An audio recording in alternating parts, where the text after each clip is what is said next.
Les théories du Nouvel Ordre mondial sont ce que j'appelle des théories unifiées parce qu'elles essaient de rassembler tous les événements possibles et imaginables sous une seule et même théorie de la conspiration. Et généralement, derrière cette conspiration, il y a une société secrète qui a toujours plus ou moins trait aux Illuminati.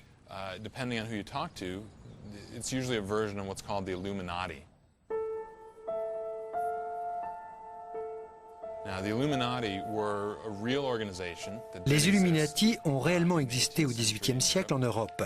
C'était une organisation proche des francs-maçons, peut-être encore plus secrète, et nombreux sont ceux qui pensent qu'elle a joué un grand rôle lors de la Révolution française.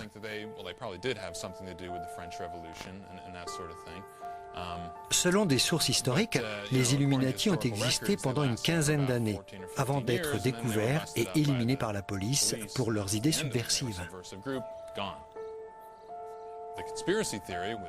La théorie de la conspiration veut nous faire croire que l'organisation a survécu jusqu'à aujourd'hui et remonte bien au-delà du XVIIIe siècle à des milliers d'années.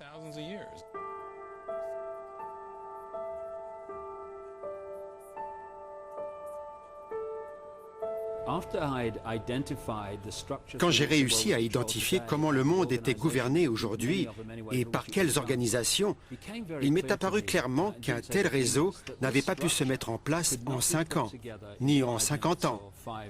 Ça remontait forcément beaucoup plus loin que ça.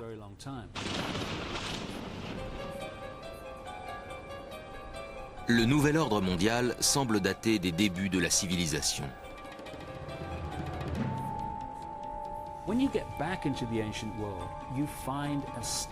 Quand on remonte aux origines primitives, on trouve toujours le même thème.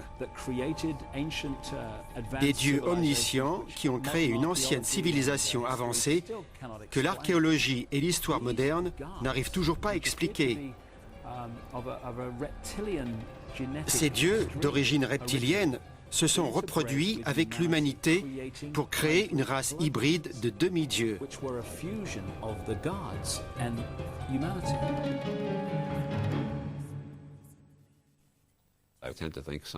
J'ai tendance à penser que ces soi-disant faits, qu'on ne trouve que dans la théorie de la conspiration, ne reposent sur aucun fondement.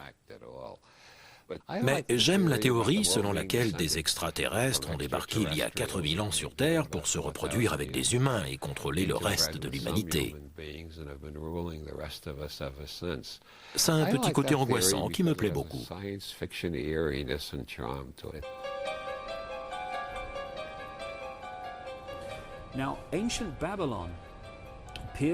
Babylone semble avoir été le berceau de cette race de demi-dieux.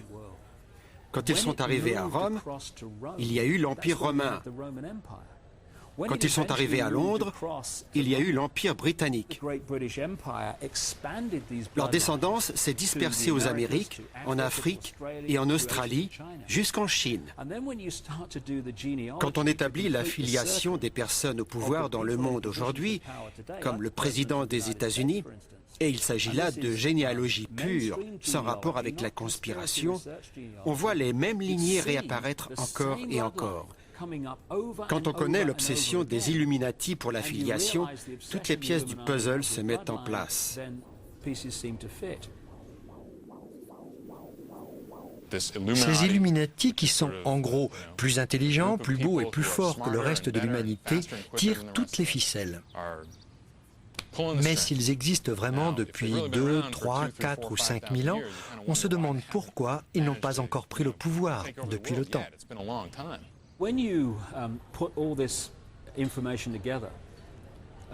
Quand on rassemble toutes ces informations, on voit qu'une seule et même filiation détient le pouvoir depuis l'aube des temps.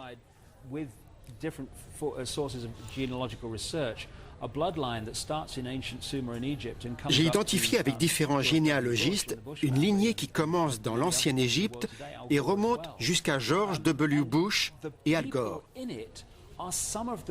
On y trouve les grands noms qui ont fait l'histoire au cours des 5000 dernières années.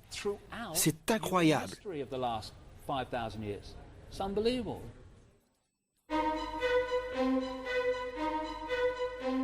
Les adeptes de la conspiration voient les symboles des Illuminati partout. Il semblerait qu'ils utilisent les mêmes depuis des milliers d'années, à l'insu du commun des mortels.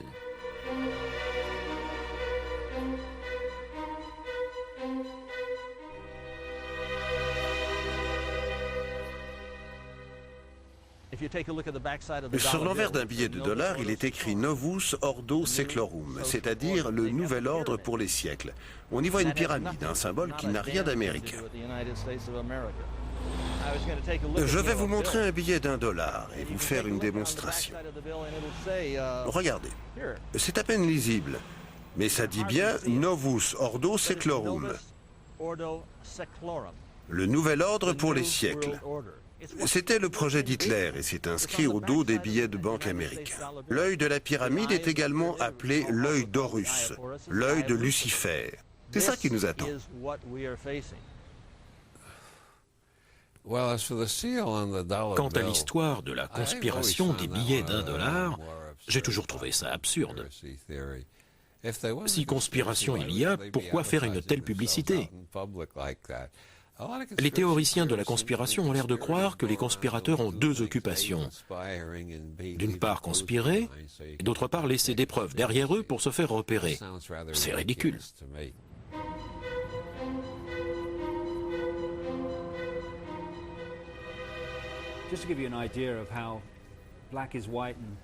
Je vais vous prouver à quel point notre vision du monde est complètement faussée. Vous voyez la femme qui lève une torche dans la baie de New York. C'est la statue de la liberté, le symbole de la liberté. Du moins, c'est ce que pensent 99,99% des Américains.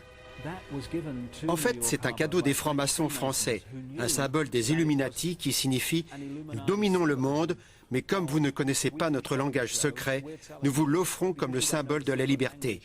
Vous ignorez tout ce qui se passe. »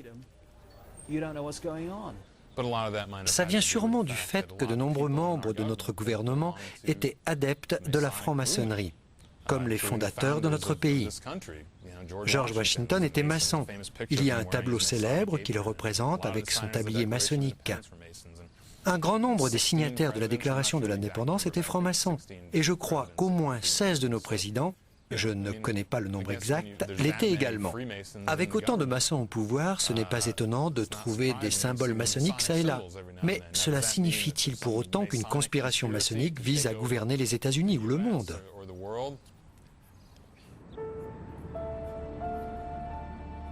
Selon les théoriciens de la conspiration, l'affiliation des demi-dieux est très active aujourd'hui au sein des grandes institutions politiques et économiques mondiales.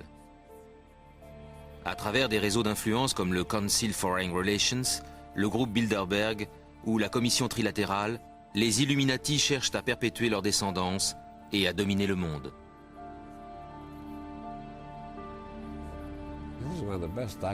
C'est l'un des faits les mieux documentés de la littérature de la conspiration. Le nombre de présidents américains qui ont été membres du Council on Foreign Relations est absolument renversant. Le président Bill Clinton était membre du CFR, ainsi que son prédécesseur George Bush, ainsi que son prédécesseur Ronald Reagan, ainsi que son prédécesseur Jimmy Carter, etc. Le CFR a formé presque tous les présidents américains.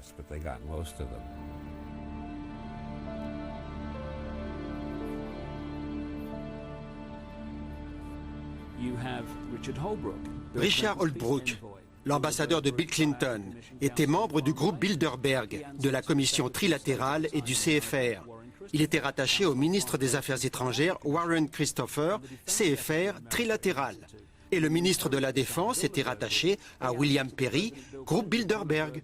Et tous étaient rattachés au président Bill Clinton, groupe Bilderberg, trilatéral, CFR. Pourquoi les médias ne nous l'ont-ils jamais dit? Pourquoi le Daily Telegraph n'en a-t-il jamais parlé? Parce qu'il est dirigé par Conrad Black, membre du groupe Bilderberg. Et pourquoi le Washington Post n'a-t-il pas révélé que tous ces gens étaient liés par les mêmes organisations?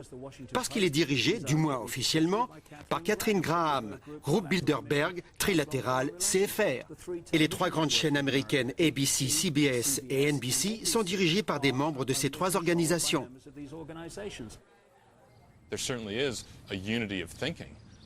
Il y a assurément une uniformisation des idées dans cette catégorie de personnes. Je pense que les organisations comme la Commission trilatérale ou le groupe Bilderberg servent à aplanir les divergences d'opinion qui pourraient exister entre les membres afin de former des vues communes. Elles deviennent souvent une politique commune quand ces mêmes gens entrent au gouvernement comme ministre des Affaires étrangères ou président des États-Unis. Alors comment devient-on membre du groupe Bilderberg, la plus prestigieuse des organisations secrètes? On essaie de choisir des hommes d'influence. C'est le but. On permet aux futurs dirigeants politiques de s'instruire sur le monde et de rencontrer des personnes qu'ils n'auraient pas l'occasion de rencontrer normalement.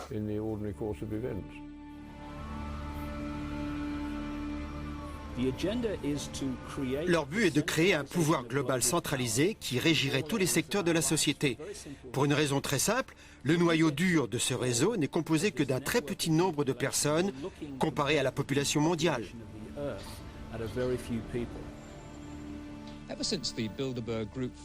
Depuis le premier congrès du groupe Bilderberg en 1954, le but de ces réunions n'a jamais été divulgué.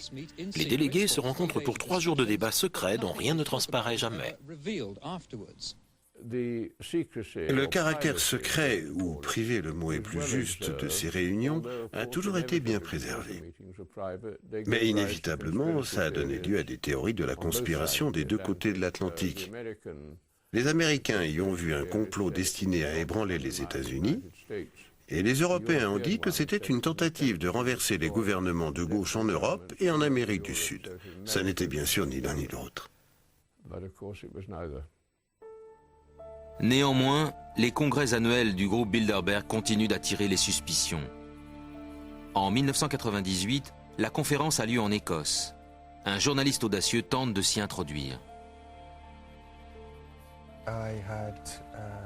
J'ai appris par un informateur que le groupe Bilderberg tiendrait son congrès d'été annuel ici, à Turnberry.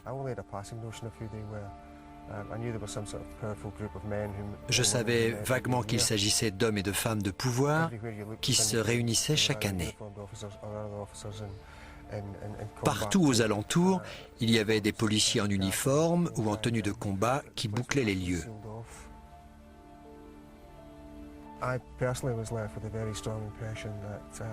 L'endroit était placé sous haute surveillance. J'ai eu la forte impression qu'il y avait quelque chose de louche là-dessous. Ces personnes se réunissent pour discuter et prendre des décisions. On se demande de quoi ils parlent et pourquoi, et dans quelle mesure les décisions qu'ils prennent influent sur le monde.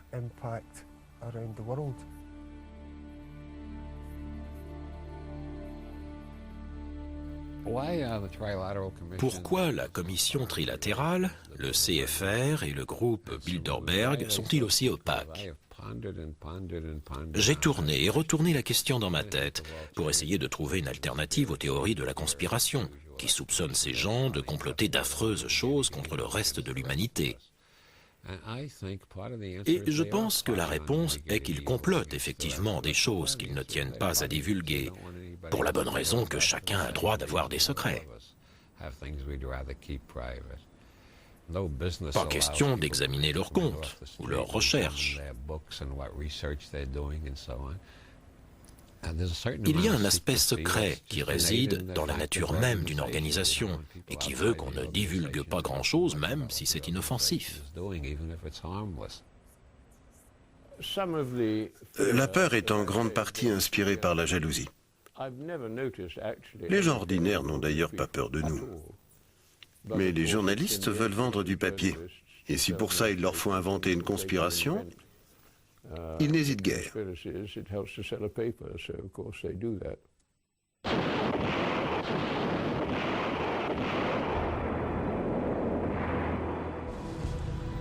Les théoriciens de la conspiration dénoncent ces organisations qui dirigent le monde en secret. Mais ils incriminent aussi des institutions internationales comme les Nations Unies ou l'OTAN.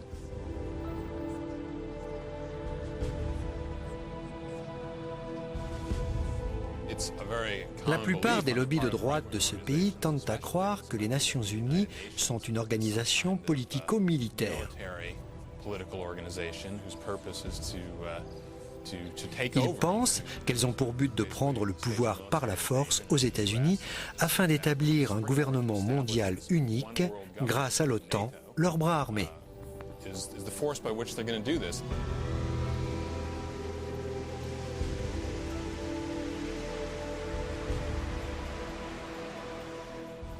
Le nouvel ordre mondial se décide ici, aux Nations Unies. C'est un gouvernement mondial. Ein Volk, ein Reich, ein Führer. Soit un peuple, une patrie, un chef. C'est par ces mots que Rudolf Hess a annoncé Adolf Hitler. C'est le rêve d'Hitler devenu réalité, c'est un cauchemar. C'est la pierre tombale de la souveraineté des nations. Les Nations Unies doivent tomber pour que la liberté vive. Les forces de la liberté étaient en pleine léthargie. Les Nations Unies leur offrent une nouvelle vie. Ces institutions jouent un rôle crucial dans notre quête d'un nouvel ordre mondial. Un ordre dans lequel aucune nation n'abandonnera une once de sa souveraineté. Un ordre qui sera caractérisé par la loi plutôt que par la force. La Première et la Seconde Guerre mondiale ont été déclenchées pour créer les Nations Unies. Elles font commerce de la guerre. Les guerres, comme les ponts, sont des constructions humaines. Le nouvel ordre mondial fait commerce de la guerre. Il crée des guerres pour pouvoir négocier la paix. Ce bâtiment n'aurait jamais pu voir le jour sans l'aide de la Première et de la Seconde Guerre mondiale.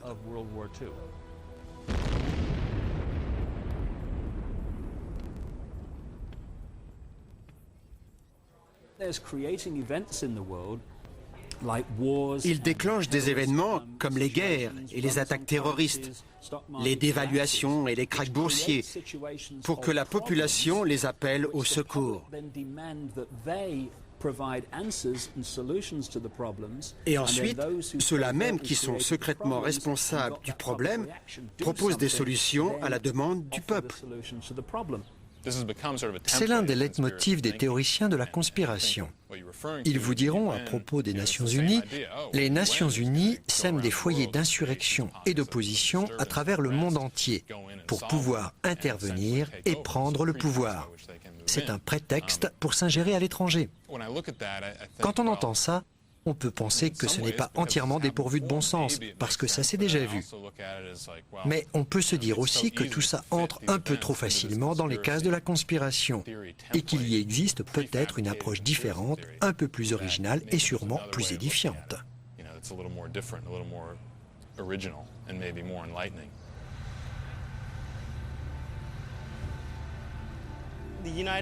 Les Nations Unies sont un faux problème. C'est une structure qu'on a longtemps montrée du doigt en disant « Regardez, c'est une menace ». Je crois malheureusement que les Nations Unies se sont avérées plus incompétentes que maléfiques.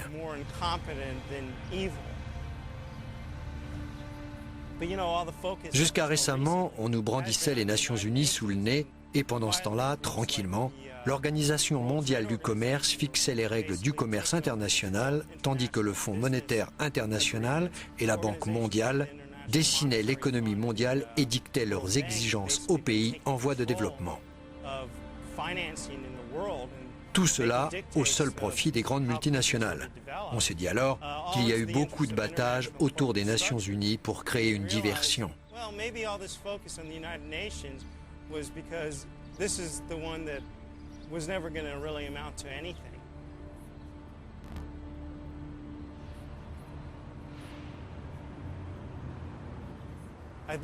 Je crois que c'est l'un des Rothschild qui a dit un jour « Celui qui contrôle la monnaie d'une nation contrôle la nation ». Parce que lorsque vous contrôlez la planche à billets, lorsque vous contrôlez les devises, vous avez le pouvoir de dicter sa conduite au gouvernement qui réagit aux pressions financières. L'argent est roi. Quand le Fonds monétaire international prête de l'argent aux pays en voie de développement, il exige des garanties. Nous avons des forêts tropicales, bien, donnez-les-nous. Nous avons des minerais, bien, donnez-les-nous. Ils coupent les arbres en échange des aides financières. Les populations s'appauvrissent en remboursant les intérêts et quand ils ne peuvent plus payer, on demande aux contribuables américains de mettre la main au porte-monnaie. Pour financer qui? Les mondialistes? Les Hitler en puissance? L'élite? Les Illuminati? C'est de la folie.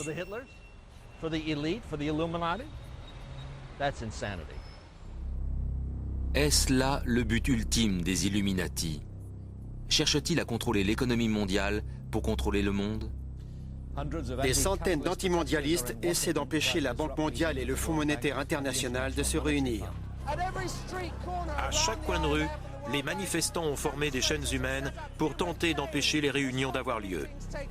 Les manifestants disent que le FMI et la Banque mondiale contribuent à l'appauvrissement mondial.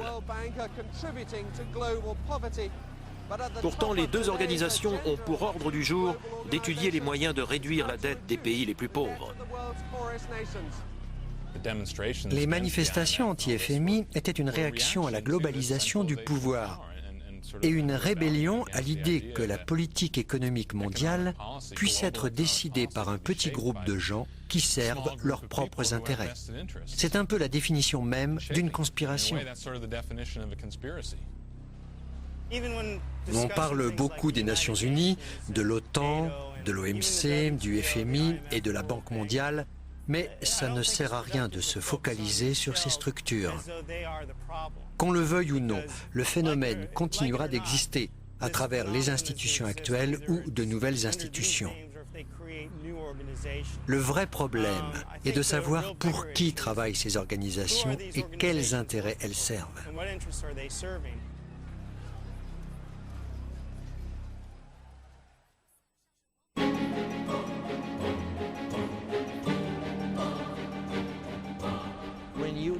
Quand on est privé de sa liberté, de sa famille, de son pays et de ses droits, on mène une vie d'esclave.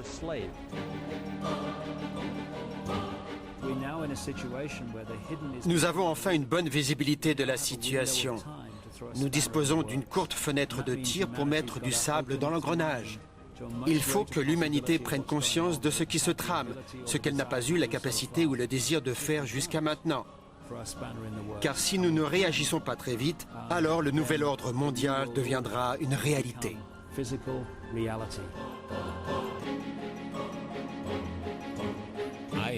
J'ai la certitude absolue que nous évoluons vers un nouvel ordre mondial, mais pas nécessairement celui que certains attendent. Grâce à la révolution de l'informatique et de l'Internet, nous sommes arrivés à un niveau d'évolution où la masse d'informations disponibles double chaque année. Ce qui signifie qu'il faut s'attendre à des bouleversements de la société aussi spectaculaires qu'imprévisibles.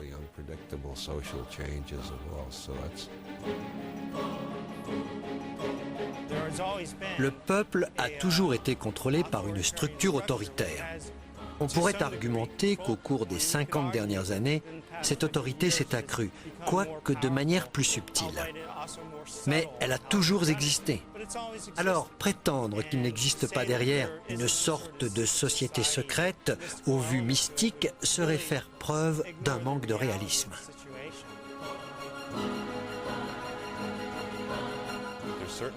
Je pense que la paranoïa a fait un grand nombre de victimes. Je fais la distinction entre la paranoïa et la recherche sur les conspirations, parce que les conspirations, elles, existent réellement.